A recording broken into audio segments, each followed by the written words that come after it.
Yamin and so adna no atumubia. Watch us Yamian one of your wire crado pa. Ya wayi na nimwo sa nyame ya dom na ande sia manyoko no nipa num yi a womapa wo mu aba ne na so nko a dia obebubodin wo ba sha sia kire nsemu na ya hunu ba bi poche ya wo mo wiawia Ghana sika no wo mo de akwakwa hyehye wo so kwankrofo amama so ni agyan sika no se wo mo omudi agu wa ne so omudi agu ho wo ma bone beda makentama ana esum ho no mo a Ghana fo eyantumi nka enam so nche wo no de ade anya na nye ene wono so mfo abone so nti no wayi nanim aye krado sa ande simpanyefo won ba ne na so nko ade a na wose woka no obeka mo bia enso atibi about it. You know, some of my day. Mamma boss way. To go forward, my text said, party no, percent. You quit him the you were Jumaya, and no quite 70%. And no, me, I'm in the party, and I talk to people. People think, say, no, we can't imagine. And the Obu and this year. What you think of me? MPP near on some no. Any idea make what you go consult with say no. We have can't share me. So they say people are free to. Tell me who says harden. Oh, it got to a point. Me what penny be free. Ambassadors 3, France, UK, US. Come up here call. Then you. How many who know every? Ambassadors who you say and no be here movement will look to be this can be copied. Ghanaian. Hey, a bit to drama man they be up to here. As I who risk be on kind of crash out. Oh, the amount they basic. On my time on back my BBNC scare flying. The amount they basic. Because Guyana, no one go on. I don't know that investment. Okobusa say oil, or blocks somewhere. We drew a message and we'll be out back committee. Yeah, because we had Ghana first. I'm telling you. It drew a me presenting paper. Anyone almost why Ghana say illegal. She said DC for. Oko was Easter. The issue I met in your problem. No, have been Papa Khan had CBI. I said the DC, the MP, and then the chairman are involved. I dance here. It's your own Nanado. I can't join. Also for Letaba. Also. Why your devil says I'm going to see National Security for report yes a show. So yeah, that's how we appoint you with the same people about. I was saying, what's going on? I'm mum dear. I dance for Muti and me I dance 100%. For yes, I don't plan. Oh, so why can and people more several journey or General Demand share what Bossy East. About 1 person so you are earning Edward and not your turning king. Your call and sound for from a several no my gun your ticket capa. Say your more fire on quatana when your share so true was seen so happy no and show you also no and your marching chair and not sitting in your say Ghana buying at the wire Kajmakonaka 18 million Ghana cities yes to Accra. Now soon to know ama a resource no and your may at and China Nasa say one to me a marking in town now what the soon so ababa tuja. I can be another dear woman Sabajafino, ranking member at the Mabakua. I show my Ghana woman some so Sabajafie. Yera, a yapanikasia, ya one so the muntin my Peter. No true adna no at mubi atrasa some yara wasem. Na asa grown so ya sempa no more kind of sano. Ye was on my Ghana, I am any dog. Near Shakwan pie, but you have for Waka Jumaconi about me a pessica, but be a day ama one. Was ya dear Bayara was some Saban will be fracunaso, no the any Guasiante Sabacosia of fractions of her. Now so soon so into me impeda. Mr. Speaker, the West African Examinations Council was established as an international organization by International Convention in 1952 with its headquarters in Accra, Ghana. To further give legal recognition to the convention, WIC Law Act 719 of 2006 was passed by the Parliament of Ghana. By the contents of the convention, each of the 5 member countries was to establish a local or national office that was to be responsible for local examinations. Mr. Speaker, as we all know, WIC is a non-profit making organization and therefore operates on subvention, subscriptions, and fees, both at the local and international levels. The main function of WIC is to review and consider annually, in consultation with members, examinations to be conducted in the public interest, which must have international recognition, and to conduct such examinations as appropriate, award certificates comparable to those issued by equivalent authorities internationally. The WIC, Mr. Speaker, at the local level, has been responsible for conducting 2 major examinations on behalf of the government of Ghana. These are the Basic Education Certificate Examinations and the West African Senior Secondary Certificate Examinations.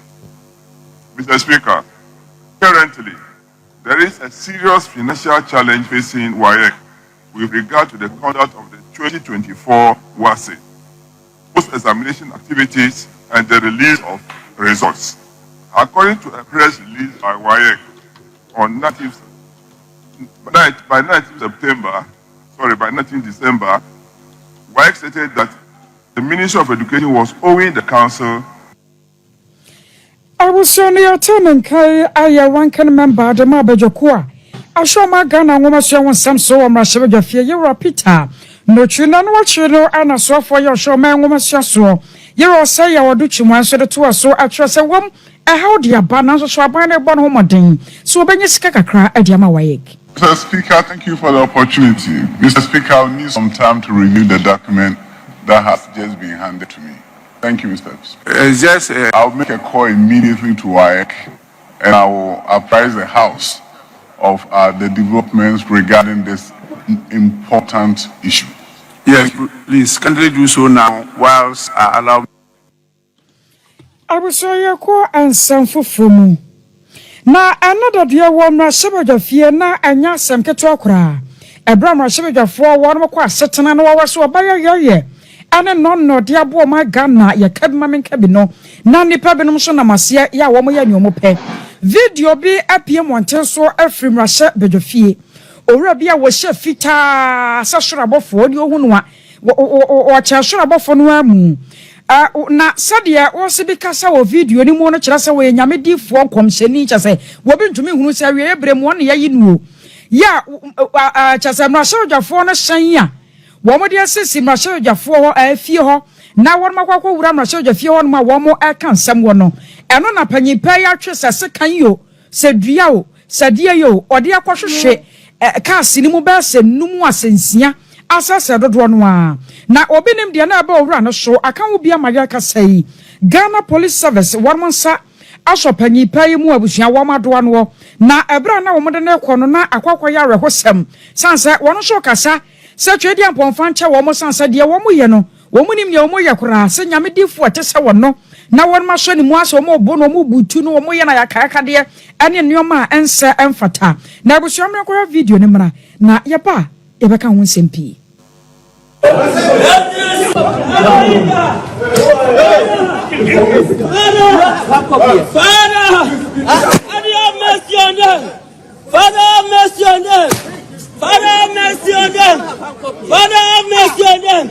Father, mercy on them. Daddy, they don't know what they are doing. Elohim, they don't know what they are doing. Elohim, they don't know what they are doing. Father, mercy on my people. Father, don't mercy on them. It's for your own good. It's for your own good. It's for your own good. It's for your own good. Take over. Everyone mercy on them. Everyone mercy on them. Everyone mercy on them. Elohika. Eka barariskia. Eka suki. Aya barariskia. So this gentleman came here and just updated these things of various cars all over. I mercy on them.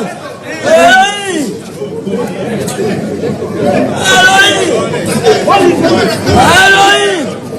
Father, mercy on them! They are my people! So these are the things he did. He just came and was breaking the windscreens before he started with this very car. He started with this car. I have begged you! Father! Just came. Yeah. Father, your children! Your children!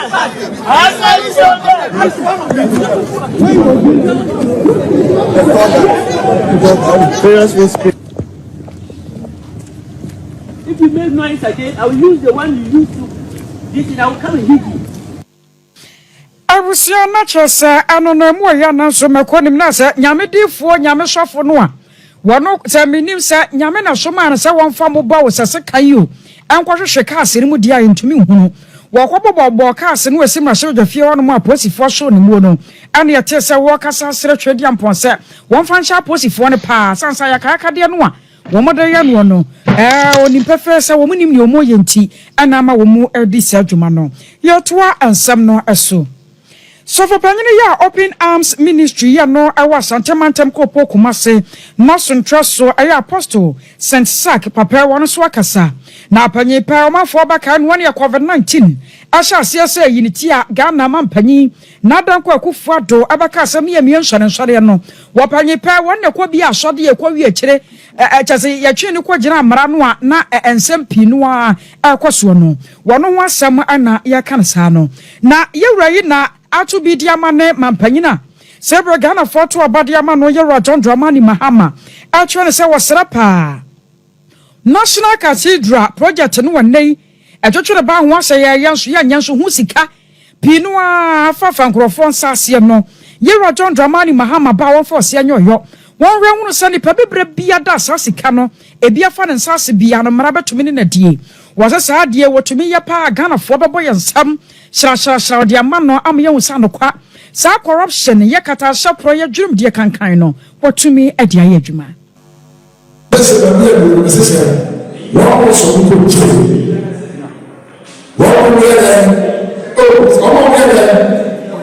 National Cathedral, yes, National Cathedral, but tradition also moving out.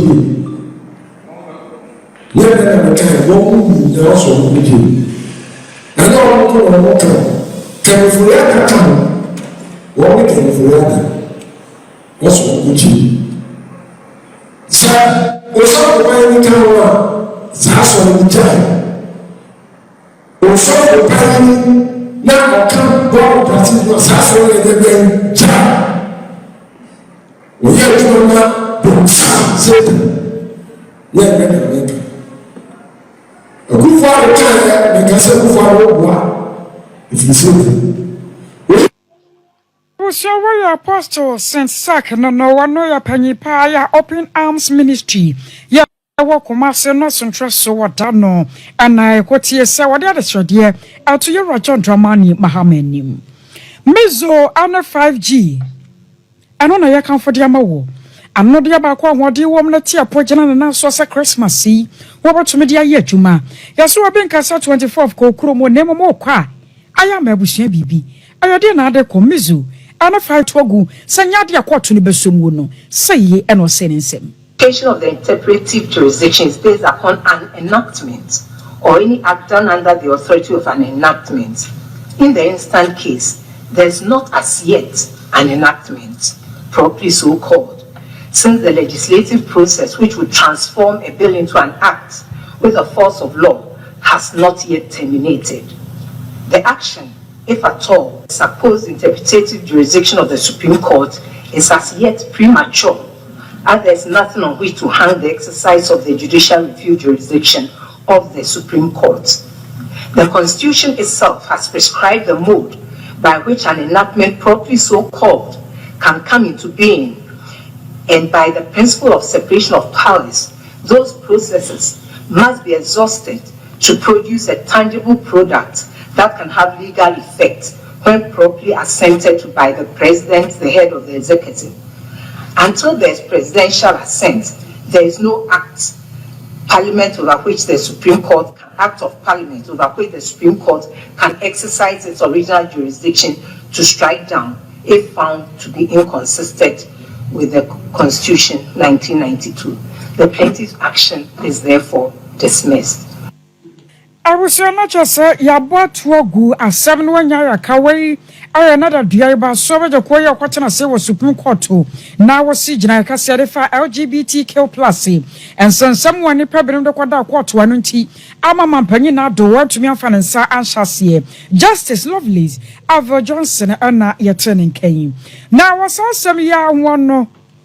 Panipa ya wano ana yira Richard de la Sky ya waka wamu a woman de krata kwama Supreme Court no ho no wonemra nimfo ababakasa na pakwasi abedu wano ana ne mra nim ni panyina wogina simpie so ne nsamtwofo edi nkomobra aseni ni nyina da akwa na wieye wo panipa dia to dwa trese nyame no kwasem ni Wamo kaso mani agye no mo boa kora wamo wura ho nokora mu se wamo de krata abra Supreme Court na nko mo hwa ne mu se wom be kire mmara mu akire wamo ba bia mmara ne da wom betumi de ato na afen so kora mpo no yensi obi ho kwan woni dwumadi e woso de mu se bia woba so ware oba be ma peso ware be ma no wose bibia no obi a wone right obi a wone fa hodie se wobetumi aye ne wope ko ba ne se no a ama omura ho pa na so ni nyina mu no one more trend ya kan se full report sa Supreme Court dia wakan ne nyina no won be kru kire ne nyina dia gu nkrata so na fe won manyan adaje anya ntobo ase akenka muo fititire kopim kire hu sane asam no wanka sesetie na won mo hwa ne mu se nyame ya dom wanton kopim fiada de na won mo nsa aka report no atiem na won so hunu gina yesie fofora won be si edia fa ho a 7-member, it was a 7-member panel. That's one thing we must bear in mind. A 7-member panel. And going for a review will mean an additional judges. And the question we should ask ourselves is, would that make any difference? So we are yet to advise ourselves on that. As I said, lead me not into temptation. I've not as yet seen the full reasoning of the court. Who am I to come openly on what next step I'm taking? I believe it is not proper. So please, let's all abide with the timetable of the court. They said latest by this Friday, we'll have the full ruling. You may recall that we filed an application for interlocutory injunction together with our rates. And the Supreme Court indicated that its ruling on that application will be determined together with the rates. We have not as yet seen their pronouncement on that. So please, based upon the content of the judgment, we will know the next step to take. For now, we are not in the position to tell us what next we are doing. The 7-member panel dismissed our rates. I was so worried I am running me the March Dallas Sky or a park with sea abedu. Now, and this is my force.